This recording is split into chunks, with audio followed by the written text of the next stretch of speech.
One, two, three. Ah! Hi everyone, Brathany Green Tano here, the internet's busiest music nerd, and it's time for a review of this new record, BRAT, from Charli XCX. Here we have the 6th official full-length studio album from pop singer and songwriter Miss Charli XCX. One of my most anticipated albums of the year. Why? Well, over the past decade, in my eyes, Charli has grown into one of the most creative, unique, and pioneering forces in current-day pop music, and her evolution has been interesting to watch, to say the least. I'm not a fan of her early work, truth be told, but today it serves as an interesting reference point for what she's doing on this record. The true romance and sucker eras of her career did bring some of her biggest hits and features to date, that is true, but sonically much of the music she was dropping around this time wasn't very daring or even deep. At best, you could say it was catchy and of the time. Around the mid-2010s, though, is when Charli's music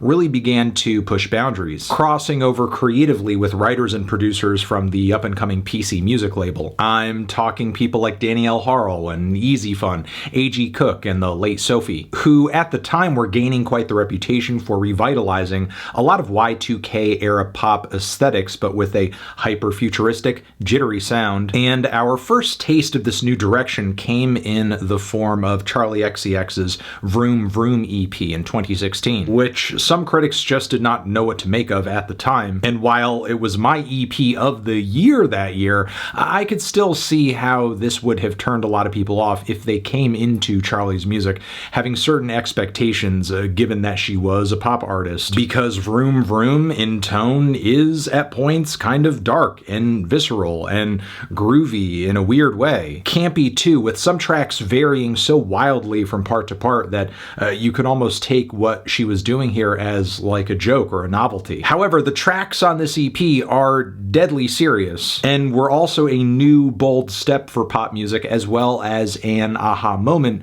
for both Charli and PC music creatively. Because at this point, I think Charli became the perfect conduit for what they were trying to channel, this detailed and retro-futuristic reconstruction of 2000s pop music that blurred the lines between satirical but also reverent. Meanwhile, Charli's creative chemistry with AG and Sophie allowed her, I think, to experiment more and mature as a songwriter, allowing her the freedom to drop zany bangers as well as sleek, powerful anthems, songs with strange structures or very unlikely features. A lot of these ideas and concepts were more or less road tested on the mixtape she dropped back in 2017, and then in my eyes it was all fully realized on her excellent 2019 Charli record. Now, over the years, as Charli has developed this new sound, her writing has offered more depth, has become more personal and intimate, especially on her pandemic album How I'm Feeling Now. But I think Charli's writing has grown more conceptual too, with her presentation as this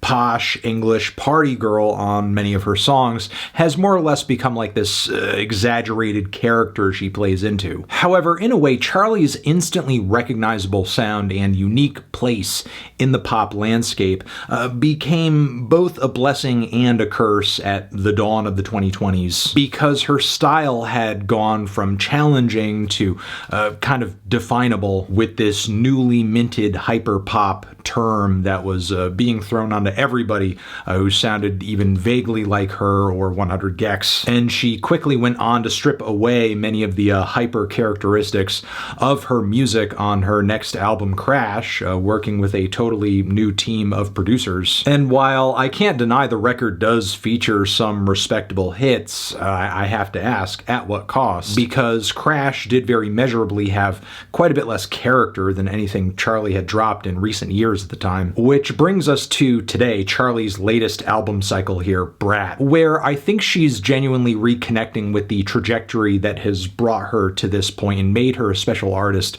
to begin with. Even Easy Fun and A.G. Cook are back in the mix on the production side on a whole lot of tracks, numerous others too. There are even references to A.G. Cook on some of the lyrics to this record, as quite a bit of meta commentary is going on as well. You can really tell that Charli is fully embracing the impact she's had on pop music in recent years and really using it as more of a strength than a weakness that she can be sort of pigeonholed into. And I think that's something she can do confidently because her and A.G. Cook aren't just merely trying to, revive some kind of hyperpop trend on this LP. I mean, for sure, Charli's goal and focus is to give us this auto-tuned, bold, and hard-hitting homage to 2000s era pop music. But this time around, we have a refreshing focus on dance pop, on EDM from that era, on electropop from that era, club bangers generally, with a pretty aggressive edge, making this LP very worthy of the title Brat, because this record is meant to be danced to, and at points cried to, as I think Charli's writing is more mature and thoughtful than it's ever been. For one, her party girl persona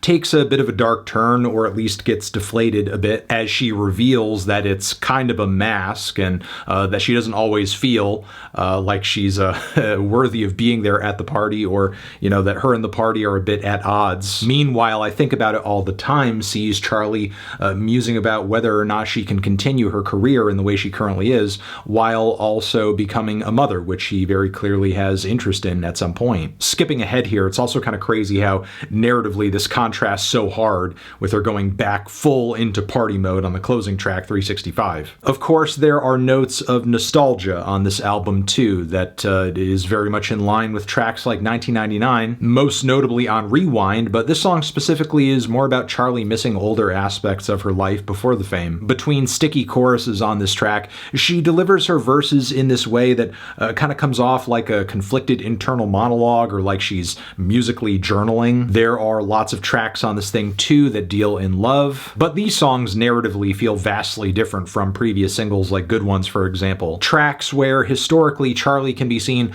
running away from love, or being a bit self-effacing and talking about how she's fucking it all up. Instead, on songs such as the really infectious Talk to Me, as well as the very cinematic Everything is Romantic. Yeah, Charli can be seen accepting love and doing quite a few shout-outs to her fiancé George. But yes, between this and numerous nods to wanting to have maybe a more normal life at some point, Charli really presents some interesting internal conflicts throughout this album, which we also hear as well on tracks where she is singing about things like friendship and sharing the limelight with other women. I mean, historically, Charli is very pro-woman, especially when it comes to supporting other artists with her music through features, through attention she can throw their way with her creativity. I mean, even look at the lyrics in the music video to one of the big singles from this record, 360. That is the Charli that most fans know and love. By that same token, there are numerous songs on this record where she is being very unfiltered in just admitting how just insecure and plagued with fear she is sometimes. There's Sympathy is a Knife, where she talks about just being so self-conscious around this other woman that she wishes for a gun to shoot herself with, which is context that some fans might even miss if they're mostly wrapped up in the roaring bass and fantastic string hits going on the dance beat. There's also Girl So Confusing, where Charli sings about the difficulties of letting people in and navigating the music industry among other people who she may have a difficult time connecting with, knowing how to trust. The song seems to be very specifically about a single person who maybe she's been likened to by fans, but she doesn't fully see it. However, there's still a desire there on some level to make the friendship or the connection work. Then the song Von Dutch sees Charli getting pretty aggressive and combative lyrically, specifically in regards to someone who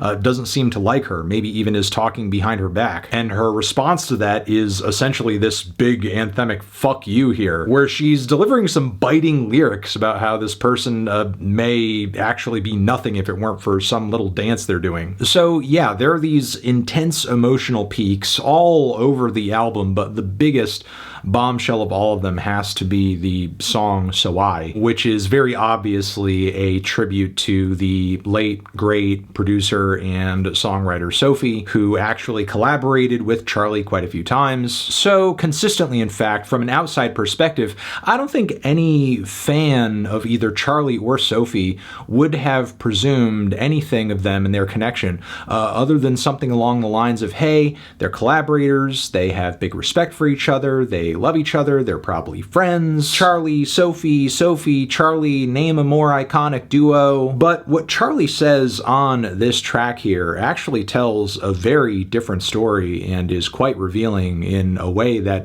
is actually pretty admirable, because the angle of the song is, yes, very sad, obviously, but it doesn't necessarily paint Charli in the best light. And again, it's painfully sad, and has made me reflect on the tone that tributes in art or whatever other medium often take. They usually end up being less about the tributed person and more about the tributor's love and adoration. Look how great I think this person is who we all think is great. And Charli's song here does contain quite a bit of praise for Sophie. That's true, don't get me wrong. But a lot of the track is actually an admittance on Charli's part, with her pretty much saying, I was a shitty friend. I kind of pushed this person away. I wish I didn't. And now I am plagued with an insurmountable amount of regret, which does make it a really tough listen, even if I think instrumentally and melodically it is one of the strongest showings here. Narratively and emotionally, there are quite a few cuts that I think are a bit lighter in tone, but they still contribute a great amount of quality to the record and are just generally fun and entertaining to listen to. There's Club Classics, which I thought was an incredible single to the album. Also B2B, which is just some very straightforward, cut and dry,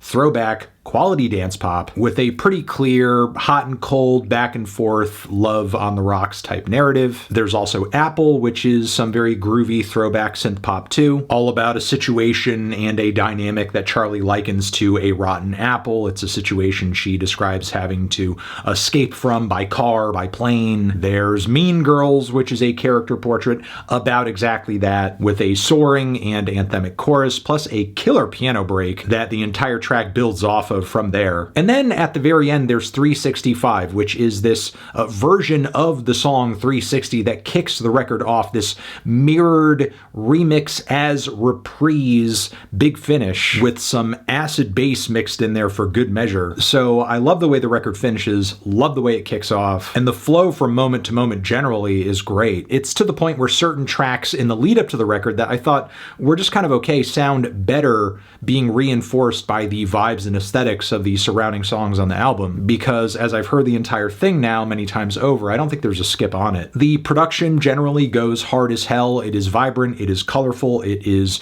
very visceral, at times aggressive, but I could see some people kind of scratching their heads at the fact that it doesn't come across quite as futuristic as some of those hyperpop classics in recent years. But more importantly, what I think the production does on this album is that it serves the songs. It's sweet when it needs to be, it's dynamic when it needs to be, it's low-key or explosive when it needs to be, and there's still a very clear and consistent aesthetic focus on the entire album that centers around a certain era of pop and dance music. So I'm not necessarily disappointed with this record not being as ahead of the curve as a project like Charli, for example, especially considering that Charli XCX copycats these days are abound. The impact that people like her and AG and Sophie have had on the modern era of pop music is not going anywhere anytime soon. And it's with that I say I loved BRAT, killer album, and I think that this record proves that Charli truly is a generational pop artist, which is why I'm feeling a strong 9 to a 10 on this LP.